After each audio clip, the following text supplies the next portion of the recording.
আজকে আমি রান্না করব হচ্ছে রেশমি চিকেন মশলা। তো তার জন্য এখানে 1 কিলো চিকেন ভালো করে ধুয়ে নিয়ে তার মধ্যে দিয়ে দিচ্ছি দই, ফ্রেশ ক্রিম, আদা, কাঁচা লঙ্কা, রসুন বাটা, তারপর দিচ্ছি বেসিক কিছু মশলা, ধনে গুঁড়া, লঙ্কা গুঁড়া, হলুদ, লবণ আর লেবু রস দিয়ে ভালো করে মেখে নিয়ে ঢাকা দিয়ে 1 ঘন্টার জন্য রেখে দেব।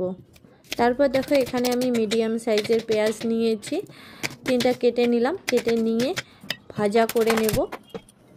গ্যাসটা অন করে কড়াই বসিয়ে তেল দিয়ে দিলাম, তারপর দিয়ে দিচ্ছি পেঁয়াজ,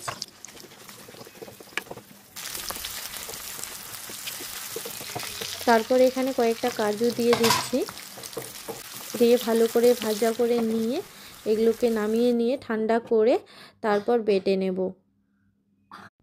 একটা স্মুথ পেস্ট বানিয়ে নিলাম। তারপর এখানে দেখো আর একটা কড়াইয়ের মধ্যে দিয়ে দিয়েছি দারচিনি, এলাচ, লং দিয়ে পেঁয়াজ আর কাজু বাটাটা দিয়ে ভালো করে নাড়াচাড়া করে একটুখানি জল দিয়েও নাড়াচাড়া করে নিয়েছি। তারপর দিয়েছি হচ্ছে মেরিনেশন করে রাখা মাংসগুলো কড়াইয়ের মধ্যে দিয়ে আরও কিছুক্ষণ নাড়াচাড়া করে দিয়ে দিচ্ছি স্বাদ মতো লবণ। প্রথমে কিন্তু একবার লবণ দিয়েছি, ওই অনুযায়ী দিলাম এখানে।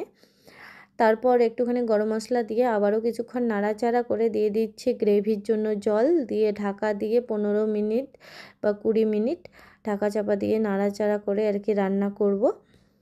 তো দেখতে পাচ্ছ কতটা সুন্দর কালার এসেছে।